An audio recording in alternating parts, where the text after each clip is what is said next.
সাধারণ একটা সবজি দিয়ে কিভাবে অসাধারণ স্বাদের একটা রেসিপি রান্না করে নেওয়া যায়, আজ আমি সেটাই আপনাদের সাথে শেয়ার করব। বেগুন আর আলু দিয়ে নিরামিষ একটা রেসিপি, খুব সুন্দর টেস্টি। আমি আজ সেটা রান্না করব। নমস্কার, আপনারা এখন দেখছেন রান্না ভালোবাসি। রান্না ভালোবাসিতে আরও একটা সুন্দর রেসিপি নিয়ে আপনাদের সবাইকে স্বাগত জানাই। আজ আমার রেসিপিতে থাকছে আলু আর বেগুন দিয়ে, সাথে অবশ্যই বড়ি থাকবে। সেটা দিয়ে নিরামিষ একটা রেসিপি। নিরামিষ দিনে ডালের সাথে এই রেসিপি অনায়াসে আপনারা বানিয়ে নিতে পারেন। খুব সুন্দর একটা রেসিপি। এটা বানিয়ে নেওয়ার জন্য আমি এখানে 2টো আলু নিয়েছি। আপনাদের প্রয়োজন মতো আলুটা নিয়ে নেবেন। আমি এই 2টো আলু আর একটা বেগুন নিয়েছি। একটা বড় সাইজেরই বেগুন নিয়েছি। এই রেসিপিতে বেগুনের ভাগটা বেশি থাকলেই বেশি ভালো হয়। আলুর খোসা ছাড়িয়ে নেব। 2টো আলুর খোসা ছাড়িয়ে একটু লম্বা লম্বা করে আলু দুটো কেটে নিতে হবে। এখন আমি 2টো আলুর খোসা ছাড়িয়ে নিয়েছি। এখন কিভাবে কেটে নেব সেটা দেখুন। একটু লম্বা করেই কেটে নিতে হবে। মাঝখান থেকে 2 ভাগ করে নেব। প্রত্যেকটা আলু মাঝখান থেকে আগে 2 ভাগ করে নেব। নিয়ে একটা ভাগ 4 পিস করে নেব। একটু লম্বা আর একটু সরু সরু, এই যে এইভাবে একটা ভাগ 4 ভাগ করে নেব। একটা আলু মোট 8 পিস হবে, সেইভাবে কেটে নেব। 2টো আলু একইভাবে কেটে নেব। আপনারা যারা আমার ভিডিওটা দেখতে শুরু করেছেন, এখনও লাইক দিতে ভুলে গেছেন, প্লিজ একটা লাইক দিয়ে দিন। একটা লাইক দিয়ে আমার ভিডিওটা কন্টিনিউ করুন। আলু দুটো কেটে নিয়েছি। এখন এই আলুগুলো জলের মধ্যে রেখে দিতে হবে। আলু অবশ্যই কেটে নেওয়ার পর জলে রেখে দিতে হবে, নাহলে আলুগুলো কালো হয়ে যায়। আলু ধুয়েই কেটেছি, কিন্তু তবুও আলু কাটার পর জলে না দিলে সেটা একটু কালো হয়ে যায়। সেই জন্য আমি আলুগুলো কেটে জলে দিয়ে দিলাম, জলে রেখে দিলাম। এখন বেগুনটা কেটে নেব। বেগুনটা ঠিক আলু যেভাবে লম্বা লম্বা করে কেটেছি সেইভাবে বেগুনটাও কেটে নেব একইভাবে। দেখুন এইভাবে আগে আমি বেগুনটা 3 ভাগ করে নিলাম। 3 ভাগ করে এই যে এইভাবে আলুটা যেভাবে কেটেছি দেখুন, ঠিক একই সাইজ করে বেগুনটা কেটে নিলাম।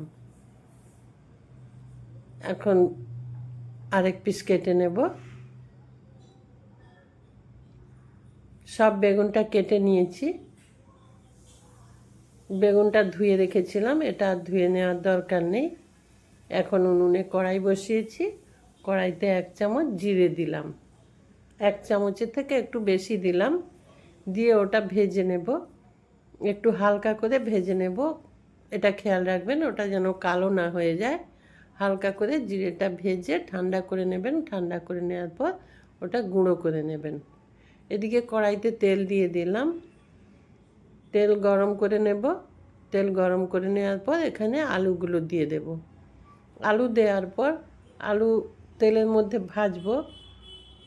আলু ততক্ষণ আমি ভাজবো যতক্ষণ আলুগুলো এখানে 90% না সেদ্ধ হচ্ছে।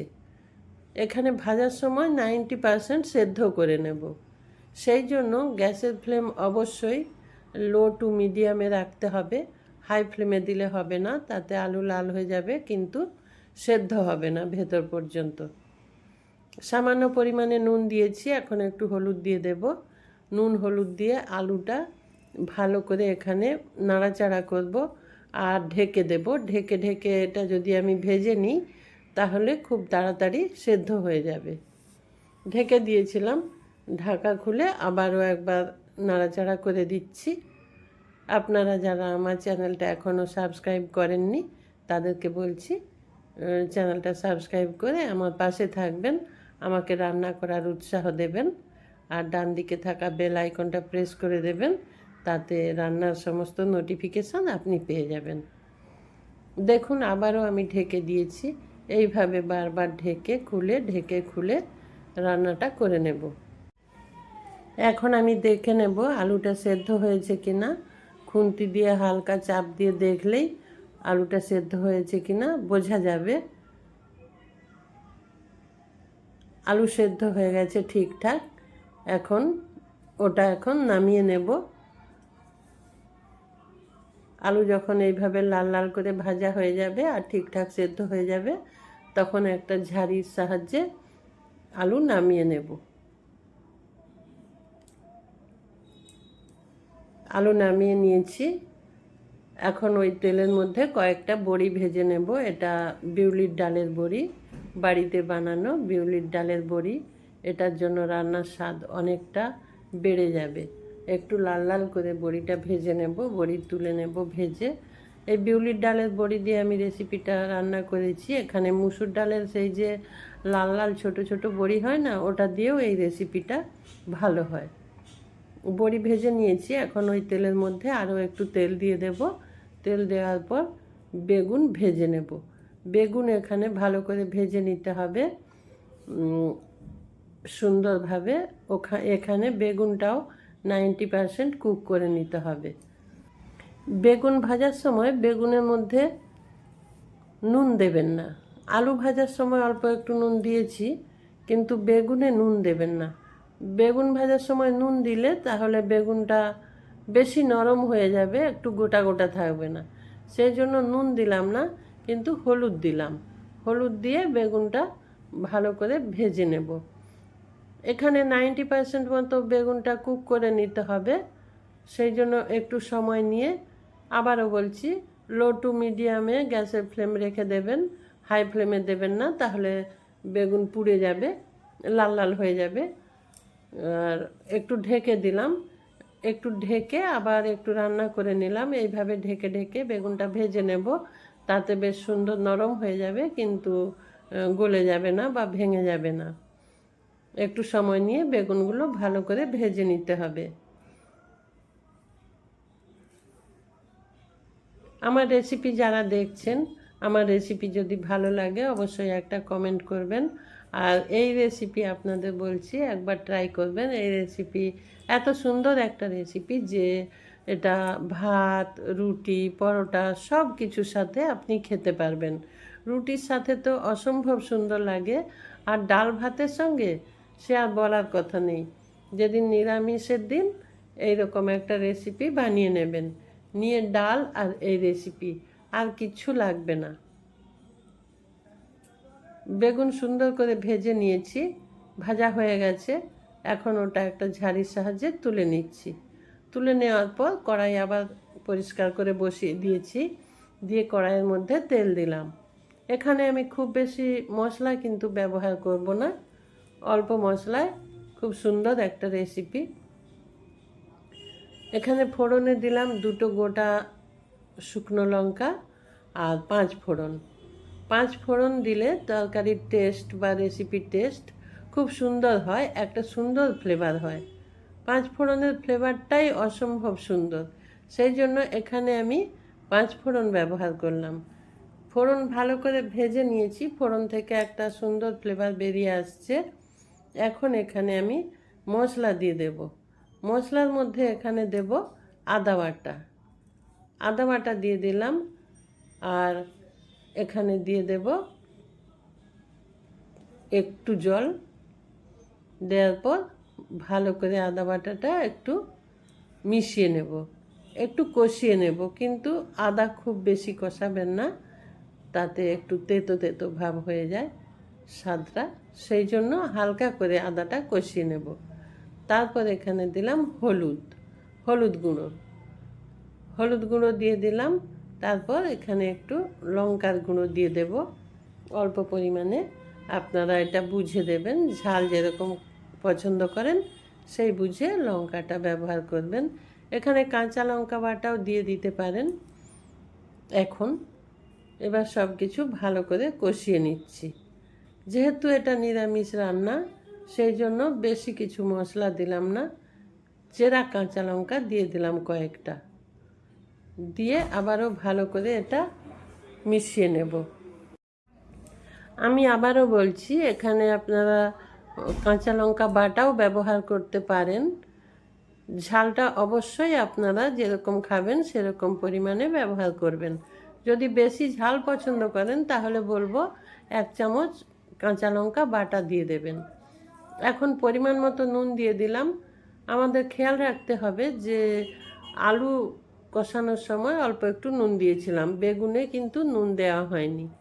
আর অল্প একটু চিনি দিয়ে দিলাম সব কিছু স্বাদ ব্যালেন্স করার জন্য। তারপর মশলাটা আবারও একটু ভালো করে নাড়াচাড়া করে নিচ্ছি। মশলা পুড়ে না যায় সেদিকে খেয়াল রাখতে হবে, তার জন্য অল্প পরিমাণে জল দিয়ে দিলাম। জল দিয়ে আবার মশলাটা কষিয়ে নিচ্ছি। ভালো করে মশলা কষানো হয়ে গেলে ওই ভেজে রাখা আলু আর বেগুন দিয়ে দিতে হবে। আলু বেগুন একসাথেই দিয়ে দেবেন, দুটোই বেশ ভালো করে কুক করা আছে, সেই জন্য দুটো একসাথে দিয়ে দিলাম। দিয়ে এবার নাড়াচাড়া করতে হবে। এখানে আর কোনো রকম জলের ব্যবহার হবে না, আর জল দেব না। জল দিলে বেগুন বেশি সেদ্ধ হয়ে যাবে, সেদ্ধ হয়ে গিয়ে গলে যাবে। তাছাড়াও আমাদের এখানে আলু বেগুন দুটোই বেশ সুন্দরভাবে সেদ্ধ হয়েছে, সেই জন্য আর জল দেব না। এইভাবেই নাড়াচাড়া করতে করতে রান্নাটা আমরা কমপ্লিট করে নেব। খুব সুন্দর একটা রেসিপি। এখানে ওপর থেকে ওই যে জিরে ভেজে গুঁড়িয়ে রেখেছিলাম ওটা 1 চামচ দিয়ে দিলাম। এটা দেওয়ার ফলে আরও সুন্দর একটা ফ্লেভার আসবে রেসিপির মধ্যে। আর এখানে দেব সাদা তিল, সাদা তিল কিছুটা দেব। দিয়ে আবারও সব কিছু একটু ভালো করে নাড়াচাড়া করে নেব। আপনারা যারা আমার ভিডিওটা দেখছেন তাদের সবাইকে আমার অসংখ্য ধন্যবাদ এতক্ষণ ধৈর্য ধরে আমার সঙ্গে থাকার জন্য।